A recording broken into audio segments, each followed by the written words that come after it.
أعوذ بالله من الشيطان اللعين الرجيم بسم الله الرحمن الرحيم وبه نستعين وهو خير المعين وصلى الله على سيد الأنبياء والمرسلين وعلى آله الطيبين الطاهرين أما بعد. آج عزیزان سامعین و ناظرین کی خدمت میں نہج البلاغہ انعامی مقابلے کے سوالات کے جوابات پیش کرنے کے لیے حاضر خدمت ہوئے ہیں. انتہائی اختصار کے ساتھ جوابات پیش کریں گے. اس سے پہلے ایک تو ان تمام ساتھیوں کا شکریہ ادا کرتے ہیں جنہوں نے اول سے آخر تک مختلف طریقوں سے بین الاقوامی طور پر منعقد ہونے والے اس نہج البلاغہ انعامی مقابلے میں تعاون فرمایا. ظاہر ہے آپ حضرات جانتے ہیں کہ چھوٹے چھوٹے کام کتنا وقت طلب کرتے ہیں، اور آخر تک الحمدللہ خوبصورت انداز میں وہ قرآن دازی کا سلسلہ اب جنہوں نے قرآن دازی کے لیے تیاری کی، اور یہ ایک پوری ٹیم کا ایک کام تھا جو الحمدللہ بہت اچھے انداز سے اول سے آخر تک انجام دیا گیا. اور اس سے کام نہیں ہے، شرکاء کی وہ تعداد 1443 افراد نے مختلف ممالک سے، البتہ چونکہ اردو زبان تھی تو اردو زبان کے جو افراد مختلف ممالک میں تشریف فرمائے ہیں، مثلا برطانیہ سے شرکت ہوئی، بعض افریقی ممالک سے شرکت ہوئی، آسٹریلیا سے شرکت ہوئی، کینیڈا سے شرکت ہوئی، سعودیہ سے شرکت ہوئی، ایران عراق سے شرکت ہوئی. تو یہ مختلف ممالک سے، اگرچہ جن افراد نے مکمل طور پر جوابات دیے 1343 افراد تھے، جن میں سے 411 افراد کے 100% نمبر تھے، جس کی وجہ سے قرآن دازی ہوئی. اور قرآن الحمدللہ آن لائن اب بھی نہج البلاغہ یوٹیوب چینل پہ موجود ہے. لیکن ایک بڑی تعداد تھی جنہوں نے ویڈیوز کو دیکھا، نہج البلاغہ سے تعلق قائم کیا، لیکن وہ آخر تک قائم نہ رہ سکا. نہیں، اگر آپ ویڈیوز کو دیکھیں تو ہزاروں افراد نے اس میں شرکت کی ہے. امید ہے آئندہ ایسے پروگراموں میں وہ بھی حصہ لے سکیں گے. بہت سارے عزیزان نے بعد میں رابطہ کیا کمنٹس کے ذریعے یا مختلف ذرائع سے کہ ہم متوجہ نہیں ہوئے، ہم شریک نہیں ہو سکے. یہ مرکز افکار اسلامی کم از کم 20 سالوں سے مختلف طریقوں سے یہ مسابقے مقابلے کرا رہا ہے. مثلا رائٹنگ کمپٹیشن کے یہ اس کو مقالہ نویسی کے مقابلے ہمارے ہوئے، تو ہمارے پاس اس وقت کئی سالوں کے جو مقابلے ہوتے رہے تو ان میں سے 800 کے قریب مقالے آئے، جن کی تقریباً 4 کے قریب کتابیں شائع ہو چکی ہیں. ان مقالوں میں سے منتخب مقالے اور چند مقالے جو ہیں وہ ہماری ویب سائٹ افکار اسلامی پہ بھی موجود ہیں، اور کوشش کر رہے ہیں کہ باقی مقالے بھی اس پہ آ جائیں. آتے ہیں سارے گفتگو. ظاہر ہے اگر اتنی شرکت ہو اور اتنے صحیح جواب ہوں تو ان کا اختتام پھر قرعہ پہ ہوتا ہے. قرعے میں جو افراد نمبر حاصل کیے وہ ویڈیو موجود ہے نتائج کی، ان کو مبارکباد پیش کرتے ہیں. ایام عید سعید مباہلہ ہیں. دعا کرتے ہیں پروردگار ہمیں کلام ائمہ سے، بالخصوص کلام امیر المؤمنین سے زیادہ مربوط رہنے کی توفیق نصیب فرمائے. گزارش کروں گا جوانوں سے کہ جیسے آپ نے محبت کا اظہار کیا نہج البلاغہ کلام امیر المؤمنین سے، اسی انداز میں محرم میں کوشش کیا کیجئے کہ جناب امام حسین علیہ السلام کے فرامین پہ توجہ کریں اور ان کو کچھ لکھیں، کچھ یاد کریں. ہم بھی کوشش کریں گے اگر ہو سکا تو انشاءاللہ محرم کے حوالے سے نہج البلاغہ کے اصول اور کربلا میں ان اصولوں پر عمل کے عنوان سے کچھ گفتگو اگر ریکارڈ ہو سکی تو ماہ مبارک رمضان میں پیش کریں گے. اور ارادہ یہ ہے، آپ دعا فرمائیے کہ ہمارے پاس اس دفعہ روحانی تبرکات، علم گنبد جناب امیر المؤمنین موجود ہے، علم حرم جناب سید الشہداء موجود ہے، علم حرم جناب ابی الفضل العباس موجود ہے. علم حرم جناب امام موسیٰ کاظم علیہ السلام موجود ہے۔ کوشش ہے کہ مشہد مقدس کا علم بھی اور سامرہ کا علم بھی مل جائے، تو ہم انشاءاللہ چند دنوں میں ایک اناؤنسمنٹ کریں گے۔ آپ حضرات اگر نہج البلاغہ چینل کے ساتھ مربوط رہیں گے تو یہ معلومات آپ تک پہنچیں گی۔ تو بہرحال وہ بعد کی بات ہے۔ سر فہرست جو چیز عرض کرنی ہے وہ یہ ہے کہ جوابات، اکثر احباب یہ کہتے ہیں کہ جوابات بھی اگر آ جائیں اس پہ تو ہم اسی حوالے سے گزارش کریں گے کہ سوالات آپ نے بارہا دیکھے اور ویب سائٹ ہماری پہ موجود ہیں۔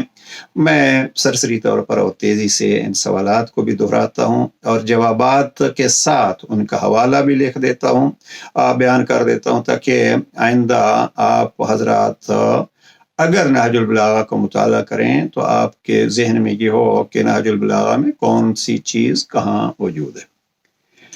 سوال نمبر 1 یہ تھا کہ سید رضی کی کون سی کتاب نہج البلاغہ جمع کرنے کا سبب بنی؟ تو اس کا جواب ہے خصائص الائمہ۔ کتاب جو سید رضی کی تھی خصائص الائمہ نام ہے۔ دوسرا سوال یہ تھا کہ نہج البلاغہ کلام امام کے بارے سید رضی کا تعریفی جملات ارشاد فرماتے ہیں، تعریف کیسے کرتے ہیں؟ جواب یہ تھا سید رضی نے جو ترجمہ مفتی جعفر حسین مرحوم نے کیا ہے، جواب یہ ہے علم الہی کی تری اور کلام نبوی کی خوشبو۔ تیسرا سوال نہج البلاغہ کا مشہور اردو ترجمہ کون سا ہے؟ ہم جس ترجمے کو زیادہ اہمیت دیتے ہیں اور مرکز افکار اسلامی تقریباً مختلف طریقوں سے 9 دفعہ فقط عربی اور مکمل حاشیے کے ساتھ ترجمہ شائع کرا چکا ہے، وہ ہے ترجمہ علامہ مفتی جعفر حسین مرحوم۔ چوتھا سوال بر صغیر کے کس دانشور نے نہج البلاغہ سے متعلق کتاب لکھی؟ تو اس کا جواب ہے امتیاز علی خان عرشی، اہل سنت علماء میں سے تھے۔ پانچواں سوال نہج البلاغہ کی کس شرح کا مکمل اردو ترجمہ موجود ہے؟ جواب ہے پیام امام بنام کلام علی علیہ السلام، آیت اللہ ناصر مکارم کی شرح ہے اور ترجمہ علامہ سید شہنشاہ نقوی صاحب نے اپنی ٹیم سے کرایا ہے۔ چھٹا سوال ہے توحید سے متعلق امیر المومنین کا کون سا جملہ مشہور ہے؟ تو پہلے خطبے کا جملہ، ظاہر ہر ایک جملہ اپنی جگہ پہ اہمیت رکھتا تھا، لیکن ہم نے ویڈیو میں جس جملے کو پیش کیا تھا وہ یہ تھا عقل و فہم کی گہرائیاں اس کی تہ تک نہیں پہنچ سکتی۔ ساتواں سوال یہ تھا کہ پیغمبر اکرم صلی اللہ علیہ وآلہ وسلم کی عظمت کس خطبے میں تفصیل سے بیان فرمائی؟ تو اس کے لیے خطبہ قاصعہ یعنی خطبہ 190۔ خطبہ قاصعہ اگر لکھ دیا گیا ہے تو کافی ہے، خطبہ 190 لکھ دیا گیا ہے تو بھی کافی ہے۔ قرآن مجید کی عظمت کن خاص لفظوں میں بیان فرمائی ہے؟ تو جواب اس کا یہ ہے کہ اللہ سبحانہ اپنی کتاب میں جلوہ گر ہے، یہ جواب تھا اور اس کو لیا گیا تھا خطبہ نمبر 145 سے۔ قرآن مجید سے اپنے تعلق کو کن لفظوں میں بیان فرمایا؟ یہ سوال نمبر 9 کا جواب ہے کتاب خدا میرے ساتھ ہے، اور یہ جواب خطبہ 120 میں بیان ہوا ہے۔ اور سوال 10 ہے کون سے 3 خطبوں میں مکمل تفسیر قرآن ہے؟ تو جواب اس کا ہے خطبہ 218، خطبہ 219 اور خطبہ 220۔ 11واں سوال ہے اطاعت رسول کو منفرد انداز میں کس خطبے میں بیان فرمایا ہے؟ تو اس کا جواب ہے خطبہ 195۔ سوال 12 ہے اپنی شجاعت کا تذکرہ کن 2 مقامات پر بیان فرمایا؟ اس کا جواب خطبہ 190 اور خط 45۔ یہ شجاعت ایک موضوع ہے جس کو ہم نے اپنی کتاب نہج البلاغہ اور معرفت امام علی میں بیان کیا ہے۔ اگر فرصت ہو عزیزان کے پاس تو یہ کتاب افکار اسلامی کی ویب سائٹ پہ موجود ہے، اس کو دیکھ لیجئے گا۔ سوال نمبر 13 ہے کس مقام پر منفرد انداز میں عبادت کی اقسام بتلائی ہیں؟ تو جواب یہ ہے کہ یہ حکمت 237 میں۔ سوال 14 ہے عدالت کا عظیم جملہ کس خطبے میں ارشاد فرمایا؟ جواب ہے خطبہ 221۔ سوال 15 اپنے لباس اور غذا کا کہاں تذکرہ فرمایا؟ جواب ہے خط 45۔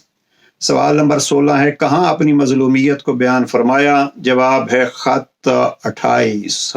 میں گزارش کروں گا مظلومیت جناب سید الشہداء کے یہاں آ رہے ہیں، ایک دفعہ اس خط 28 کو بھی، عظمتوں کا بھی ایک بلند خط ہے جس خط کو سید رضی نے کہا ہے کہ بہترین خطوط میں سے ایک خط ہے، لیکن مظلومیت امیر المومنین کا ایک جملہ ہے، حاکم شام کو جواب لکھا ہے یہ خط 28۔ امام فرماتے ہیں آپ نے لکھا ہے کہ مجھے بیعت کے لیے یوں کھینچ کے لے جایا جاتا رہا جیسے اونٹ کو نکیل ڈال کر لے جایا جاتا ہے۔ امام فرماتے ہیں کسی مسلمان کا ظالم ہونا برا ہے، مظلوم ہونا اس کے لیے کوئی برائی نہیں ہے۔ یہ مظلومیت ہے امیر المومنین، خط نمبر 28۔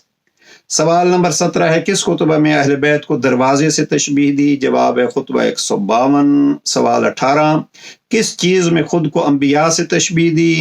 جواب ہے موعظہ و نصیحت۔ سوال نمبر 19 ہے کہاں اہل بیت کی اطاعت کی تاکید فرمائی؟ جواب خط 95۔ سوال 20 ہے نافرمانی کرنے والوں کی کہاں شدید مذمت فرمائی؟ جواب ہے خطبہ 39۔ سوال 21 ہے مالک اشتر کی تعریف کس حصے میں بیان فرمائی؟ جواب ہے خط 38۔ سوال نمبر 22 ہے امام کیسے شیعہ دیکھنا چاہتے ہیں؟ جواب ہے مالک اشتر۔ سوال نمبر 23 ہے آپ نے کس شرط پر خود کو نجات کا ضامن قرار دیا؟ جواب ہے اللہ کی دکھائی ہوئی راہ پر چلنے کو، اور یہ خطبہ نمبر 95 ہے۔ بہرحال پہلا حصہ کافی تھا جواب کے لیے۔ اور سوال نمبر 24 ہے نماز کو کس چیز سے تشبیہ دی؟ جواب ہے گرم پانی کے چشمہ سے۔ سوال نمبر 25 ہے کہ اہمیت نماز کے لیے کیا ارشاد فرمایا؟ جواب یہ ہے کہ تمہارا ہر عمل نماز کے تابع ہے۔ یہ خط 27 سے لیے گئے تھے الفاظ۔ سوال نمبر 26 ہے دنیا کو کس شے کی مانند قرار دیا؟ تو جواب ہے سانپ۔ یہ جواب لیا گیا خط 68 سے۔ اور سوال نمبر 27 ہے جوان کو کس کا منتظر قرار دیا؟ فرمایا کیا جوان بڑھاپے کا منتظر ہے؟ جواب یہ ہوا۔ اور سوال نمبر 28 ہے زبان کے بارے میں کیا ارشاد فرمایا؟ یہ زبان کے موضوع پہ جناب امیر علیہ السلام کی کافی تفصیلی گفتگو ہے۔ یہ وصیت 31 سے جو جملہ جواب کے لیے مورد نظر تھا وہ ہے جو بات نہیں جانتے اس کے بارے میں زبان نہ ہلاؤ۔ سوال نمبر 29 ہے سیاست میں کثرت کے معیار کو کس کے سامنے رد کیا؟ یہ جناب عقیل کے ساتھ بات ہو رہی تھی۔ خط نمبر 36 ہے۔ سوال نمبر 30 ہے امام علیہ السلام نے کسے انسان کا بازو قرار دیا؟ جواب وصیت 31 سے لیا گیا ہے، اور جواب کا خلاصہ ہے قبیلے کو۔ سوال 31 ہے دوستی کے موضوع کا خلاصہ کیا ہے؟ جواب ہے اللہ کے دوستوں سے دوستی کرو۔ یہ حکمت 268 کے جملات تھے۔ سوال نمبر 32 ہے سرداری کا معیار کس چیز کو قرار دیا؟ جواب ہے دوسروں کا بوجھ بٹانے کو۔ یہ حکمت 224 سے لیا گیا سوال۔ سوال 33 ہے کیا فرمایا کہ لوگ موت کو کیوں برا سمجھتے ہیں؟ جواب ہے گناہوں کی کثرت کے باعث۔ یہ حکمت 150 سے لیا گیا جواب۔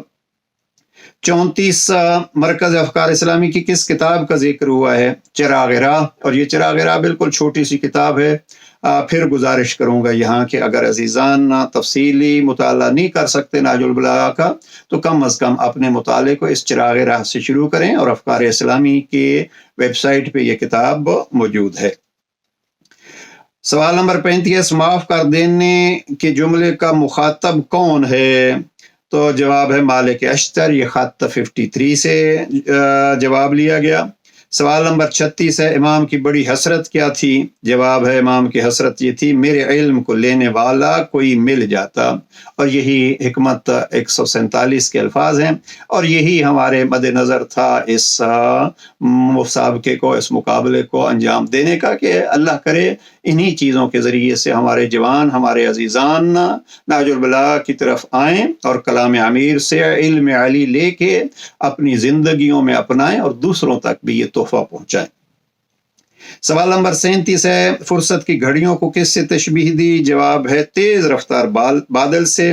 یہ حکمت 20 سے جواب لیا گیا تھا۔ سوال 38 ہے کون سی چیز کو بندوں کے لیے واجب بتایا؟ جواب پند و نصیحت۔ یہ خطبہ 214 کے الفاظ تھے۔ سوال 39 ہے بلند انسان کے کس عمل کو بیان فرمایا؟ جواب ہے دوسروں کی غلطیوں کو نظر انداز کرنا۔ یہ حکمت 222 سے جواب لیا گیا ہے۔ اور سوال 40 ہے حیوانوں کے حقوق کہاں بیان فرمائے؟ جواب ہے خط 25۔ تو یہ تھے وہ 40 سوال اور 40 جواب۔ انشاءاللہ آپ عزیزان کے ساتھ نہج البلاغہ چینل کے ذریعے سے رابطہ رہے گا۔ اور خط 25 میں اگر آپ دیکھیے تو یہ محرم کی مظلومیت اور مصائب کے لیے بھی ایک بہترین خط ہے۔ بہرحال اس سے زیادہ زحمت نہیں دیتے، پروردگار آپ کو اپنی اپنی زندگیوں میں کامیاب فرمائے، اور کلام علی کے ساتھ جو آپ کا وقت گزرا، پروردگار یقیناً وہ عبادت ہے، اس عبادت کو جاری رکھنے کی توفیق نصیب فرمائے۔ جو عزیزان قرآن اندازی میں نہیں آ سکے وہ انشاءاللہ اس سلسلے کو مطالعے کو جاری رکھیں۔ آئندہ ہم افکار اسلامی کی طرف سے یہ چیزیں انجام دیتے رہتے ہیں۔ جلد انشاءاللہ ایک نیا اعلان ہوگا تو آپ اس میں شریک ہوں گے۔ اور آخری جملہ یہ عرض کروں کہ میں نے کہیں کمنٹس میں بھی عزیزان کے لیے لکھا ہے کہ یہ وقت جو ہمارا کلام امیر المومنین کے ساتھ گزرا ہے یا انتظار میں گزرا ہے کہ کلام علی کے نتائج کب آئیں گے، تو یہ وقت بھی آپ کا ایک بہت بڑا انعام ہے۔ پروردگار ہمیں اس دنیا میں بھی علی کی یاد کے ساتھ وقت گزارنے کی توفیق نصیب فرمائے، اور آخرت میں بھی۔ ایک بزرگ تھے آیت اللہ قم شہید، جنہوں نے نہج البلاغہ کا ترجمہ کیا تھا، قرآن مجید کا فارسی میں ترجمہ، وہ کہتے تھے کہ میں تو مرنے کے انتظار میں ہوں، اس لیے کہ جنت میں جاؤں گا تو علی علیہ السلام سے نہج البلاغہ پڑھوں گا۔ پروردگار ہمیں کلام علی کا مطالعہ کرنے کی توفیق نصیب فرمائے، ہمیں بھی دعاؤں میں یاد رکھیے گا۔ السلام علیکم ورحمۃ اللہ وبرکاتہ۔